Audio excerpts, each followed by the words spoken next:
Hello everyone, welcome to Education Flair by ज्योति।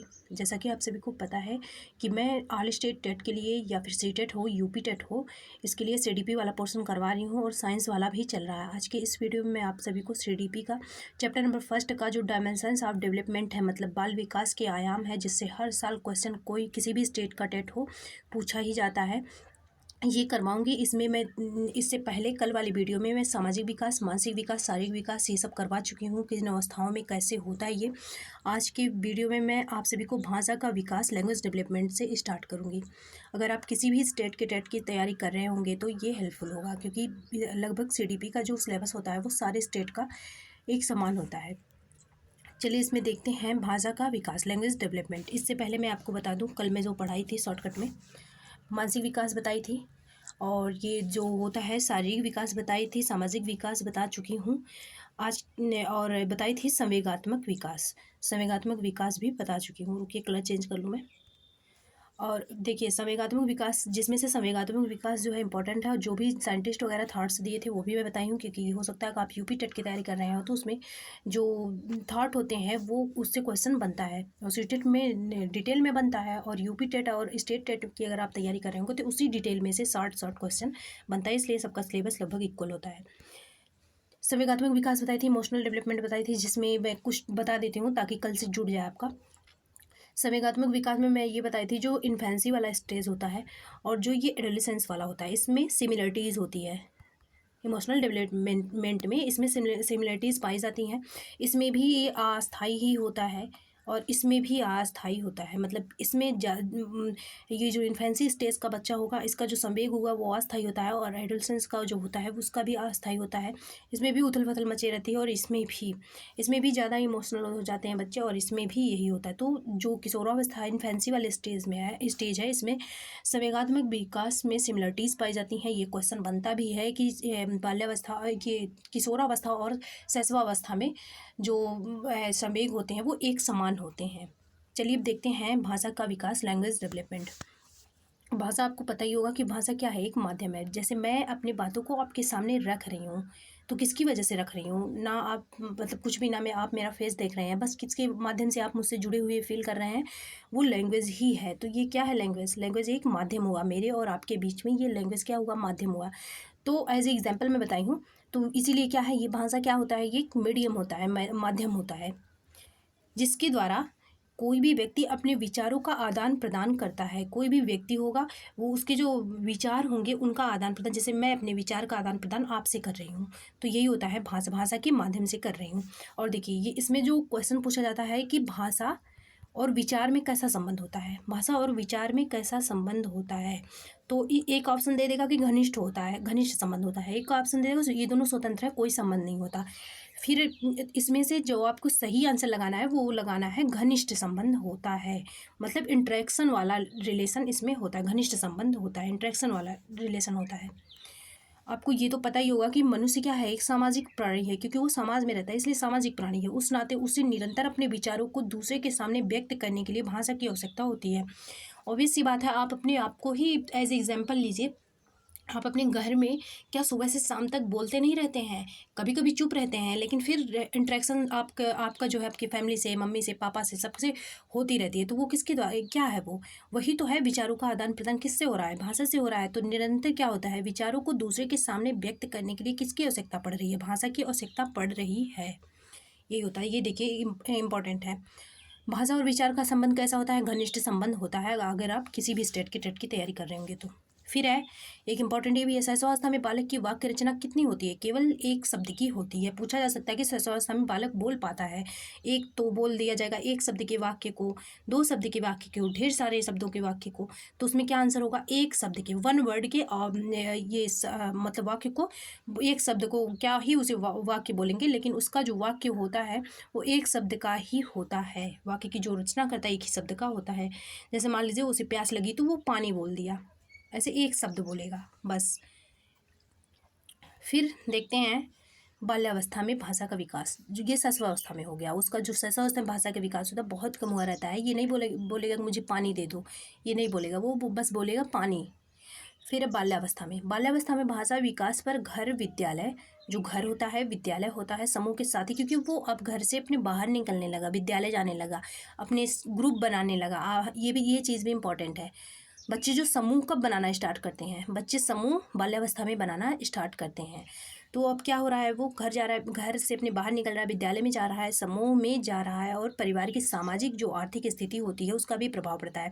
देखिए बहुत hi fi society से होंगे, सामाजिक आर्थिक स्थिति अच्छी होगी तो उनका जो लैंग्वेज होगा, बात करने का लहजा होगा वो भी चेंज होगा, इंग्लिश ज़्यादा बोलते होंगे।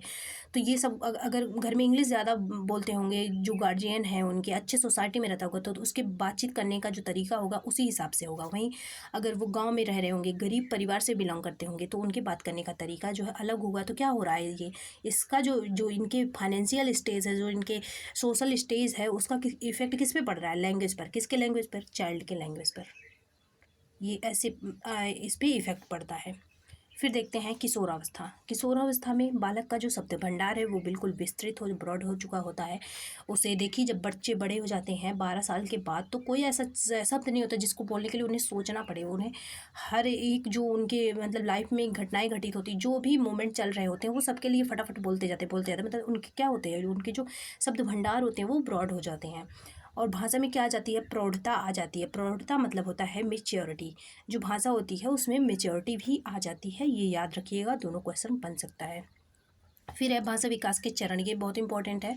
स्टेजेस ऑफ लैंग्वेज डेवलपमेंट, जो लैंग्वेज डेवलपमेंट होता है इसका स्टेजेस होता है। जैसे आप देख लीजिए, बच्चा पहले क्या होता है, जब पैदा होकर घर आता वो क्या करता है, पहले रोता है, पहले होगा क्राइंग, ठीक है, रोता है पहले।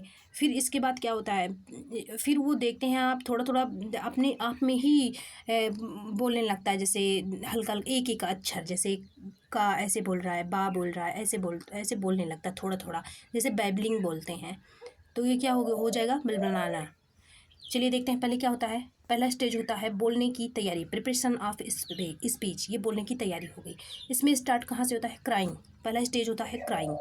फिर होता है बलबलाना, बैबलिंग, जैसे एक एक अक्षर अपने अपने आप में ही बोल रहा है, जो आवाज़ें निकलती रहती है थोड़ी, वही होता है बैबलिंग। फिर क्या होता है, आकलन शक्ति का विकास, डेवलपमेंट ऑफ कॉम्प्रिहेंशन। वो आकलन मतलब, आकलन क्या करना मतलब, वो जो दूसरों से भाषा सुन रहा है उसको ध्यान से सुनना, और वो अपने माइंड में ही सुन के समझता रहता है, लेकिन हमें पता नहीं चल पाता बस। अब देखिए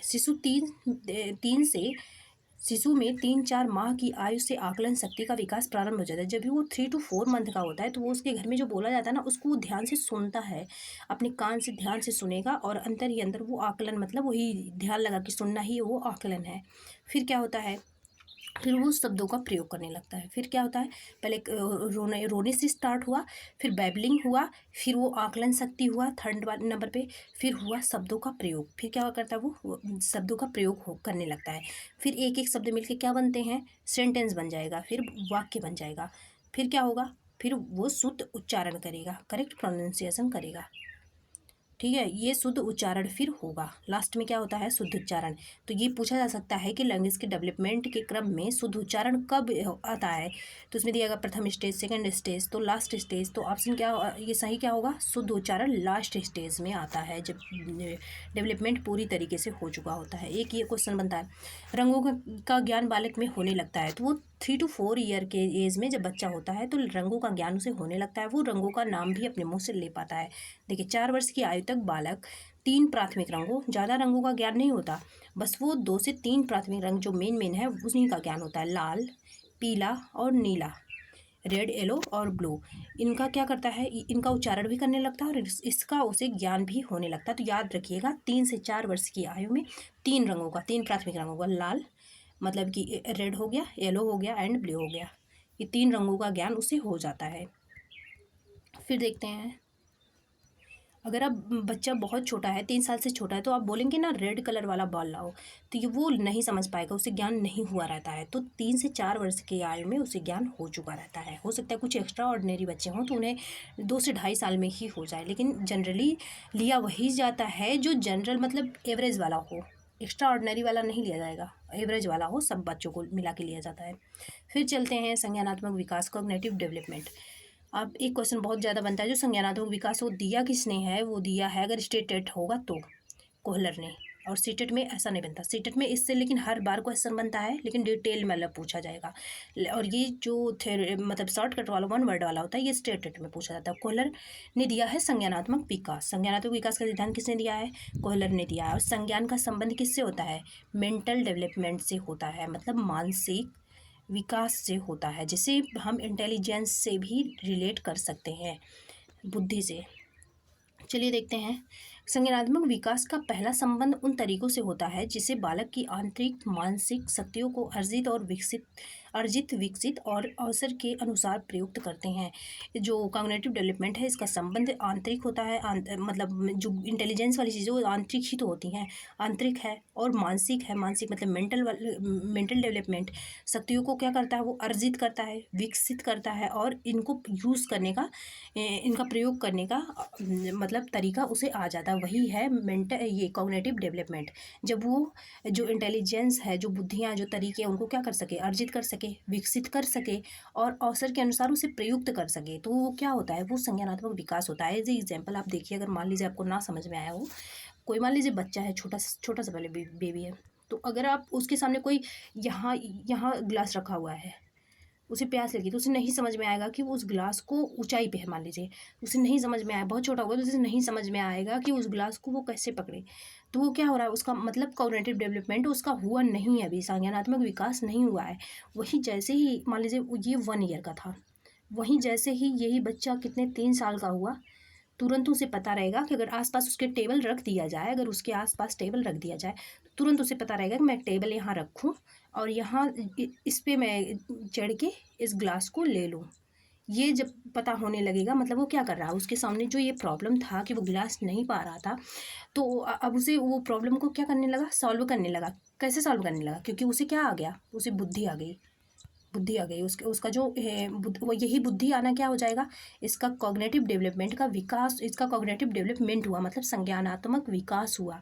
जब समस्या समाधान, मतलब जो प्रॉब्लम है आपके सामने, उसको आप सॉल्व कर लें तो ही माना जाएगा, मतलब आपके अकॉर्डिंग प्रॉब्लम हो तो तब माना जाएगा कि आपका संज्ञानात्मक विकास हुआ है या हो रहा है। तो इसका क्या हो रहा है? संज्ञानात्मक विकास हुआ, और ये जैसे जैसे बड़ा हुआ, इसका संज्ञानात्मक विकास हुआ, और इसको समझ में आया, इसके अंदर बुद्धि आ गई, इंटेलिजेंस वाली चीज़ें आ गई, और इसको समझ में आया कि मैं इस टेबल पे चढ़ के इस ग्लास को पा सकता हूँ। तो ये हो गया इसका संज्ञानात्मक विकास। तो क्या होता है इसमें? समस्या समाधान करने की शक्ति आ जाती है, क्षमता आ जाती है, समस्या समाधान कर लेता है वो। स्मृति, अब मान लीजिए एक बार होता नहीं है, अभी बच्चे बहुत छोटे होते हैं, तो मान लीजिए कभी कोई बाल था, मतलब कि कोई यहाँ पे बाल गिरा हुआ था, बॉल यहाँ पे इसका गिरा हुआ था, ये खेल रहा था, ये बेबी था कोई, ये खेल रहा था, इसका बॉल जो है ये कहाँ पे आके ये कोई गड्ढे सा है, इसमें आके गिर गया। फिर वो किसी के सहारे से यहाँ जाके इस बॉल को उठा लिया, लेकिन वो दोबारा जब यहीं पे ये बॉल आके गिरा, फिर वो भूल गया कि पिछली बार कैसे उठाया था। तो क्या होगा? उसका संज्ञानात्मक विकास नहीं हुआ है, मतलब भूल गया तो संज्ञानात्मक विकास नहीं हुआ है। अगर वहीं जैसे ही उसे याद आ जाए कि हाँ मैं ऐसे ऐसे गया था और फिर लेके आया था, तो वो उसकी क्या हो गई? स्मृति, उसका संज्ञानात्मक विकास हुआ, उसके अंदर स्मृति की क्षमता आ गई, मतलब याद करने की क्षमता आ गई। यही होता है स्मृति। समस्या समाधान करने की क्षमता हो, स्मृति मतलब याद कर सके कि वो पिछले वाले प्रॉब्लम को कैसे सॉल्व किया था, आने वाली प्रॉब्लम को भी अगर उस तरीके का प्रॉब्लम है तो सॉल्व कर ले जाए। ये होता है स्मृति, याद करना। फिर होता है भाषा का विकास। ये भी हो जाए, भाषा का जो विकास होता है ये भी मेंटल डेवलपमेंट होता है, क्योंकि अभी आप देखे थे जो भाषा के विकास का 3rd वाला स्टेप था वो क्या था? आकलन, जो 3 से 4 महीने में कर रहा था। आकलन पहले क्या था? क्राइंग था, फिर बैबलिंग था, बलबलाना जिसे बोलते हैं, फिर क्या था? फिर इसके बाद आकलन ही तो था। तो आकलन वो किससे कर रहा था? अपने माइंड से कर रहा था ना आकलन, अपने कानों से सुन रहा था, फिर वो माइंड से कुछ सोच रहा था, तब तो बोलना शुरू कर दिया 6 से 7 मंथ में। तब वो क्या हुआ? आकलन कर रहा था। तो वो आकलन किससे हो रहा था? वो माइंड से हो रहा था। इसलिए क्या है? भाषा मेंटल डेवलपमेंट है। मेंटल डेवलपमेंट, जितनी भी चीज़ें मेंटल डेवलपमेंट में आएंगी वो सब कॉग्निटिव डेवलपमेंट में आएंगी, क्योंकि बुद्धि का संबंध इससे डायरेक्ट होता है। संज्ञानात्मक विकास का संबंध मानसिक विकास से होता है, बिल्कुल सही है। अब ये देखिए, यहाँ से क्वेश्चन बन सकता है कि कॉग्निटिव डेवलपमेंट का संबंध किससे होता है, तो आप आंसर लगाएंगे मानसिक विकास से होता है। वहीं सामाजिक विकास से शारीरिक विकास दे दिया, तो इसमें सबसे परफेक्ट जो आंसर होगा वो मानसिक विकास होगा। संज्ञानात्मक विकास के संबंध में जीन पियाजे का अध्ययन अत्यंत महत्वपूर्ण माना जाता है। अगर संज्ञानात्मक विकास की बातें आए, साइंटिस्ट का नाम पूछा जाए, तो आप क्या लगाएंगे? जीन पियाजे। आगे मैं डिटेल में बताऊंगी कि जीन पियाजे, जब ये चैप्टर आएगा, आगे अगले चैप्टर में है ये, कि जीन पियाजे ने संज्ञानात्मक विकास में क्या क्या बोला है, क्या कौन कौन सी अवस्थाएं बताई हैं, किस अवस्थाओं में क्या क्या चेंजेस होते हैं, वो उस चैप्टर में हम पढ़ेंगे। अभी बस इतना जान लीजिए आप, जो संज्ञानात्मक विकास होता है इसका संबंध डायरेक्ट जीन पियाजे के सिद्धांत से है। ये बेस्ड ही जीन पियाजे के सिद्धांत पे है। जीन पियाजे बहुत इंपॉर्टेंट है ये संज्ञानात्मक विकास के लिए। फिर है संज्ञानात्मक विकास को प्रभावित करने वाले कारक। अब आपको पता ही चल गया होगा क्या क्या कारक हैं। वातावरण तो है ही, एनवायरनमेंट है ही, जैविक क्रियाएं मतलब कि हम ले सकते हैं, जैविक क्रियाओं का मतलब ये होता है अनुवांशिकता से ले सकते हैं इसको, ठीक है, हेरिडिटी जिसे बोलते हैं। एनवायरनमेंट हो गया प्लस हेरिडिटी हो गया। अगर आप नोट्स बना रहे होंगे तो अगर इंग्लिश मीडियम से होंगे तो लिख लीजिएगा, हेरिडिटी हो गया और एनवायरनमेंट हो गया। भी क्या करते हैं, मानसिक विकास और संज्ञानात्मक विकास को प्रभावित करते हैं।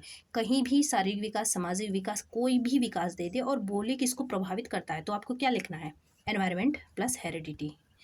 नॉट ओनली एनवायरनमेंट और ना ही हेरिडिटी। अगर ओनली ओनली केवल दिया रहेगा तो वो गलत है। केवल एनवायरनमेंट और केवल हेरिडिटी से नहीं होता है, हेरिडिटी प्लस एनवायरनमेंट दोनों से होता है कोई भी डेवलपमेंट हो।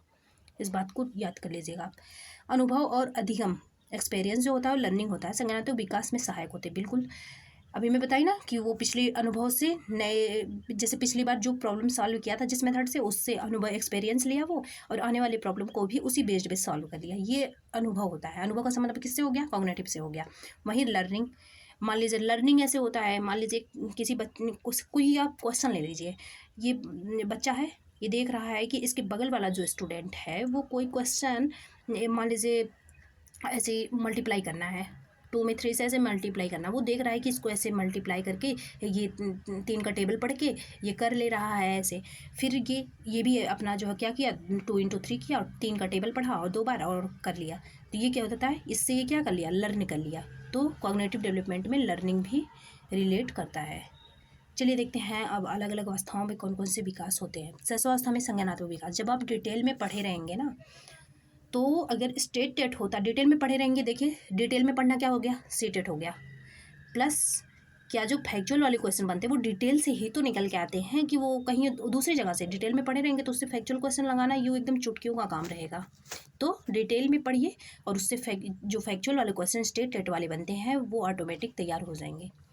शैशवावस्था में संज्ञानात्मक विकास, जो इन्फेंसी स्टेज में, ये क्या है, cognitive development. Cognitive development in infancy stage, आप लिख लीजिएगा अगर लिखना होगा तो।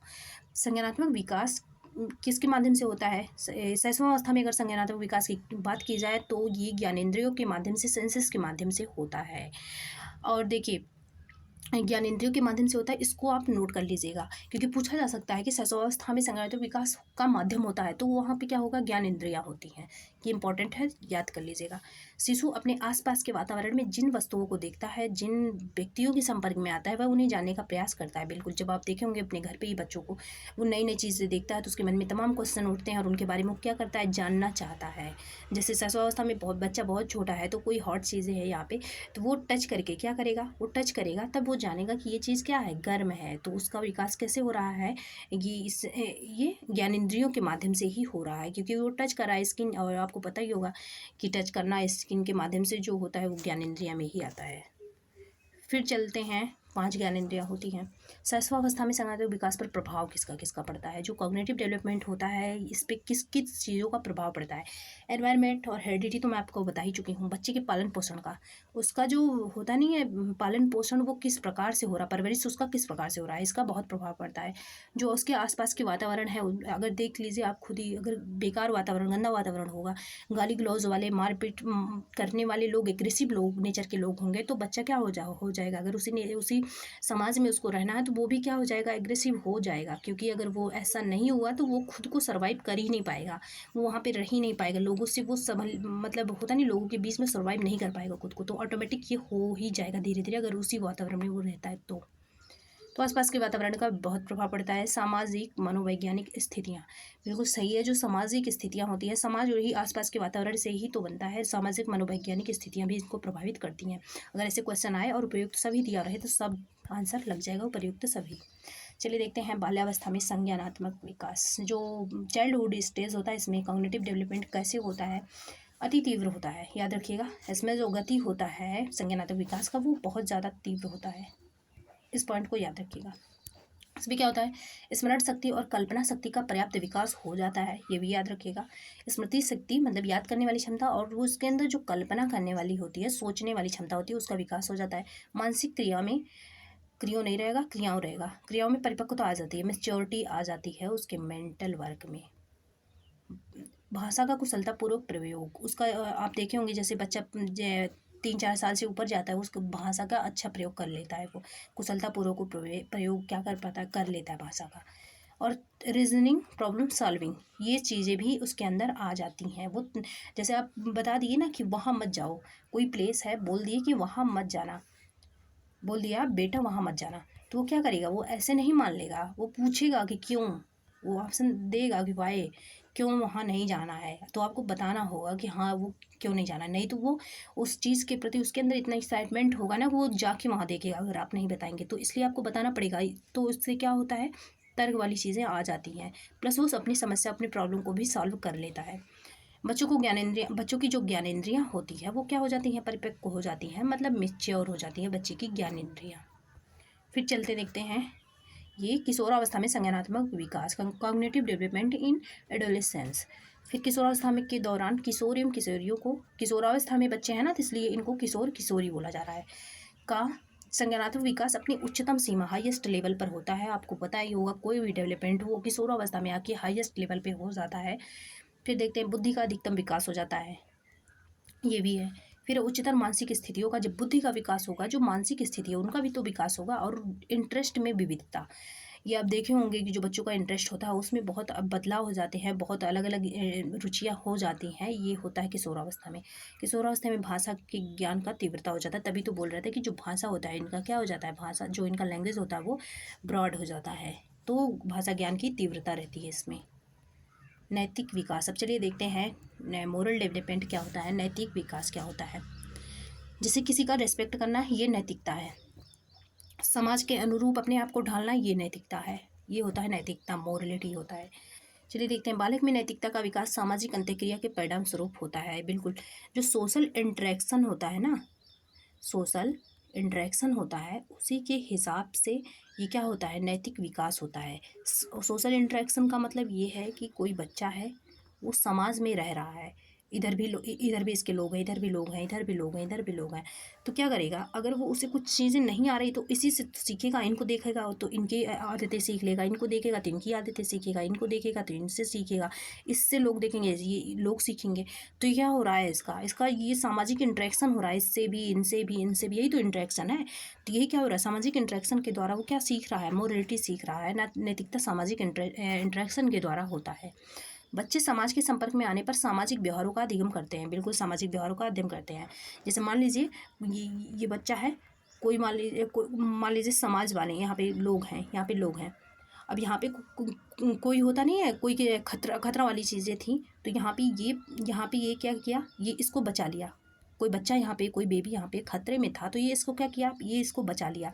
फिर ये देखेगा, ये बच्चा जो सीख रहा है, इसका सोशल इंटरेक्शन हो रहा है, ये देख, फिर इसने क्या किया, ये मान लीजिए बेबी इसका था, इसने बचाया, फिर ये इसको शाबाशी दिया, या फिर इसको सम्मानित किया, गांव वालों ने मिलकर इसको सम्मानित किया। तो ये क्या देखेगा, ये यही देखेगा कि अगर हम कुछ अच्छा काम करते हैं, किसी को हम बचाते हैं, किसी का हेल्प करते हैं, तो लोग हमें क्या करते हैं, सम्मान देते हैं, और लोग हमें पुरस्कार देते हैं, सम्मान देते हैं। तो ये इसका यही ऐसे ही होगा, सोशल इंटरेक्शन लोगों से समाज में जाने के बाद बच्चे समाज के संपर्क में आने पर सामाजिक व्यवहारों का अध्ययन करते हैं। वो जान रहा है कि अगर कोई हम अच्छा काम करेंगे तो लोग हमें क्या कर देंगे, रेस्पेक्ट देंगे, तो उसको पता है कि अच्छा काम करने पे रेस्पेक्ट मिलता है। इसी अवधि में उसमें नैतिकता का भी विकास होता रहता है। नैतिकता के विकास के कारण ही सामाजिक परिस्थितियों के अनुरूप व्यवहार करना सीखता है वो, क्योंकि नैतिकता का विकास हो रहा है ना, वही जो विकास हो रहा है कि हाँ रेस्पेक्ट करेंगे तो हमें रेस्पेक्ट करेंगे तो लोग, नहीं कुछ अच्छा काम करेंगे तो हमें लोग रेस्पेक्ट देंगे, वही है नैतिकता। सामाजिक परिस्थितियों के अनुरूप व्यवहार करने लगता है, फिर वो उसी के हिसाब से व्यवहार करेगा, उसे अच्छा लगेगा कि हम किसी का हेल्प करेंगे तो लोग हमें रिस्पेक्ट देंगे, फिर वो हेल्प ही करना चाहेगा। यही है सामाजिक परिस्थितियाँ, क्योंकि उसके सामने ऐसी क्रिएट हुई।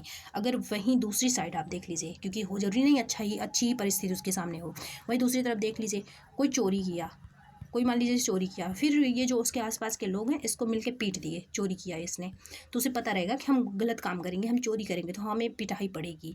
इसलिए उसको पता है कि हम अच्छा काम करेंगे रिस्पेक्ट मिलेगा, हम गलत काम करेंगे तो हमें मतलब होता नहीं अवहेलना मिलेगी।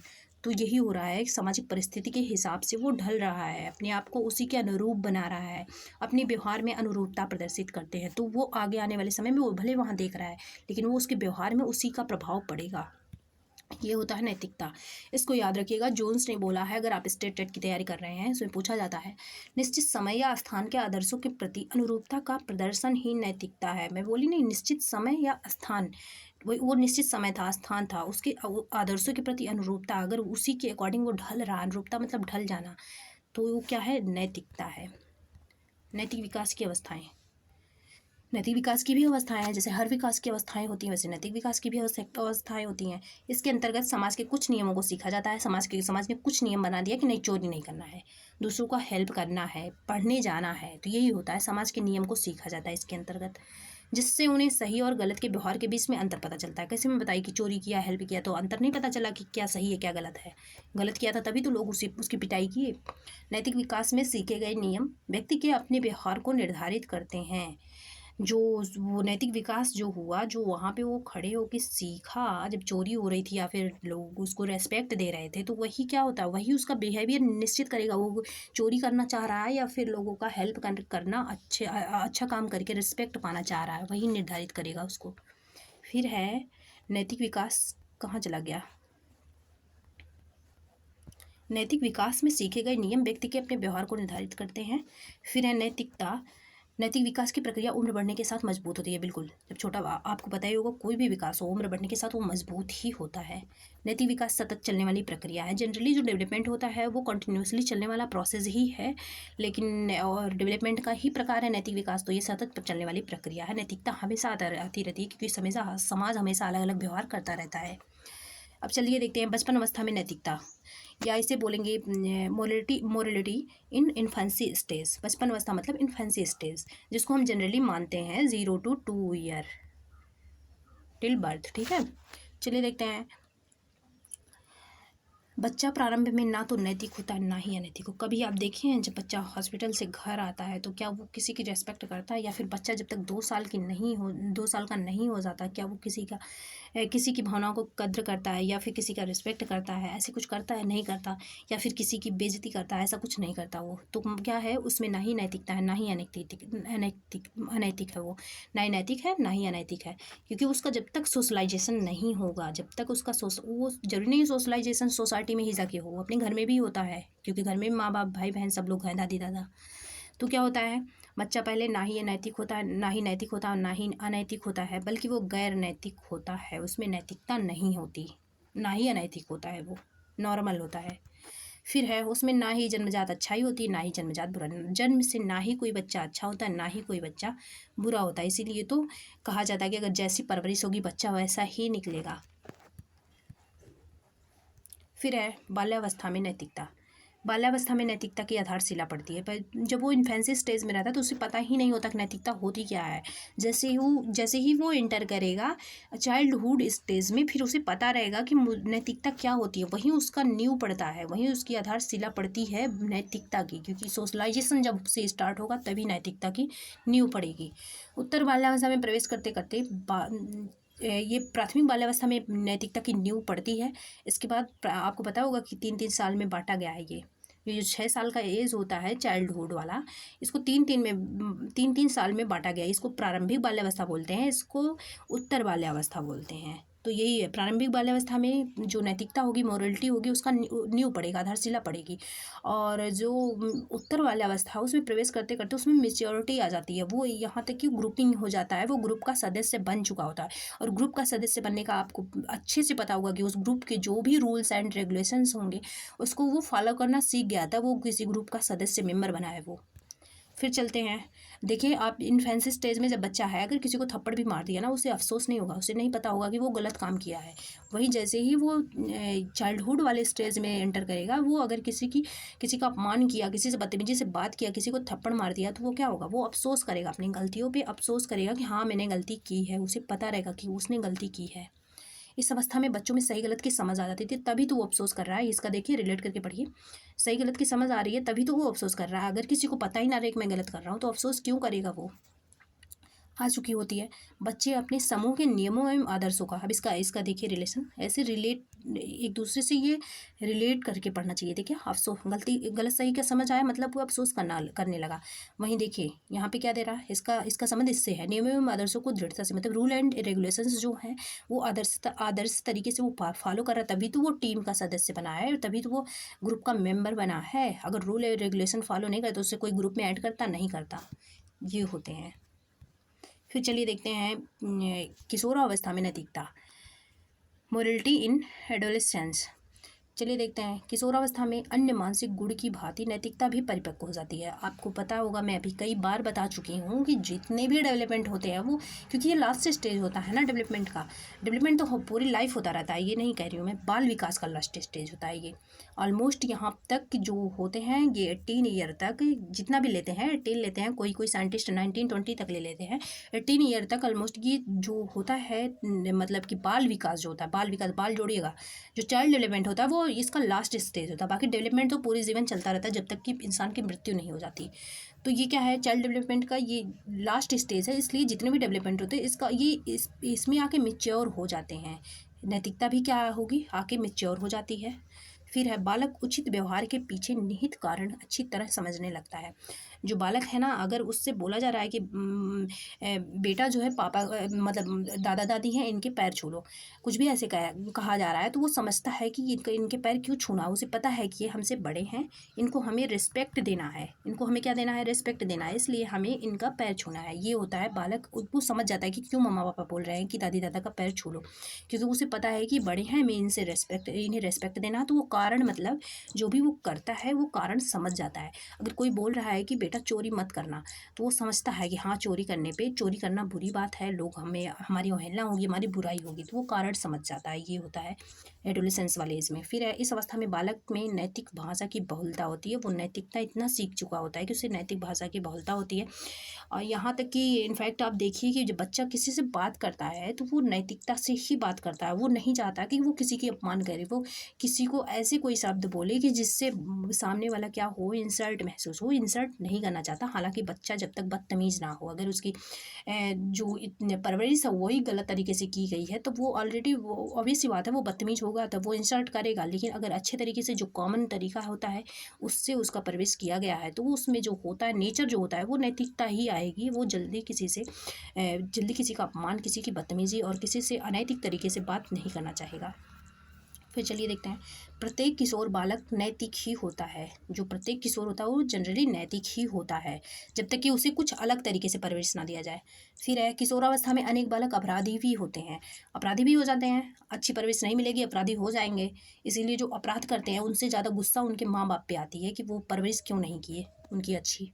किशोरावस्था पे अनेक बालक क्या होते हैं, अपराधी भी हो जाते हैं। इस अवस्था में अनैतिक असभ्य आचरणों का जन्म मुख्यतः, देखिए यहाँ पे बोला गया है, इसीलिए उनके फैमिली वाले ज़्यादा रिस्पॉन्सिबल होते हैं। इसमें जो अनैतिक और असभ्य आचरण आते हैं, उनके अंदर जो भी अनैतिकता आती है, जो भी गलत चीज़ें आती हैं, वो किससे आती है, जनरली परिवार से आती हैं और समाज के दूषित वातावरण के कारण ही होती हैं। परिवार, और ये जो समाज बन रहा है वो फैमिली से ही तो बन रहा है। हर फैमिली जब गंदी होगी तभी तो दूषित समाज बन जाएगा। तो यही होता है कि ये परिवार से होता है और समाज के से होता है, तभी जाके बच्चा आगे बड़े बड़े क्राइम करता है। वातावरण के कारण ही होता है ये। फिर इस अवस्था में बालक की विवेक शक्ति और ज्ञान शक्ति की पूर्ण विकसित होने के कारण वह अपने आत्म संयम, आत्म नियंत्रण उत्पन्न कर लेता है। जब इसका विवेक शक्ति जो भी होगा, नॉलेज और ये जो इसका ज्ञान है, ये सब कुछ पूर्ण विकसित हो चुका है, तो वो क्या कर लेगा, वो अपने ऊपर आत्म संयम भी कर लेता है, आत्म नियंत्रण भी कर लेता है। मान लीजिए सामने वाला कोई ऐसी बात बोल दिया, वो सामने वाला उससे बड़ा है लेकिन कुछ ऐसी बात बोल दिया जो उसे बहुत बुरा लगा, लेकिन वो क्या करेगा, वो अपने ऊपर कंट्रोल करेगा। उसका होता नहीं है, ऐसा नहीं है कि उसे जाके वो थप्पड़ मार देगा, बेइज्जती करेगा, ऐसा नहीं करता है। वो उसको कंट्रोल करने की कोशिश करेगा कि नहीं, मुझसे बड़े हैं, मुझे रिस्पेक्ट करना है। तो यही होता है कि वो आत्मसंयम करना सीख लेता है, वो तुरंत से लड़ने नहीं लग जाएगा। ये बात होती है किशोरावस्था में नैतिकता की। आई होप आपको क्लास पसंद आई होगी। और साइंस की भी क्लासें चल रही हैं, और मैं आपको बता दूं, जब ये साइंस और सीडीपी कंप्लीट हो जाएगा, इसके केवल क्वेश्चन करते रहेंगे, और मैं फिर जूनियर के लिए पेपर 2 के लिए मैथ लेके आऊँगी, और पेपर 1 का भी मैथ के लिए कुछ क्लासें चला दूँगी, क्योंकि पेपर 1 मैथ में कुछ ज़्यादा मैथ नहीं होता है, पेपर 2 वाला ज़्यादा होता है। इसको लगभग 10th या 12th तक करना चाहिए पेपर 2 के लिए, अगर स्टेट टेट की तैयारी कर रहे हैं, क्योंकि स्टेट में तो नॉर्मली क्वेश्चन आते हैं, लेकिन अगर स्टेट टेट जैसे यूपी टेट की आप तैयारी कर रहे हैं, तो उसमें 12th तक के क्वेश्चन बन ही जाते हैं। और ये देखिए, इसके बाद मैथ, और ये मैथ मतलब पेपर 1 पेपर 2 दोनों के लिए मैथ करेंगे। इसके बाद हम करेंगे हिंदी इंग्लिश आपका, जिससे सिलेबस हो जाएगा कंप्लीट। सीडीपी और साइंस इधर ही कंप्लीट हो रहा है। ओके, अगर क्लास पसंद आए तो लाइक सब्सक्राइब कर लीजिएगा। Thanks for watching.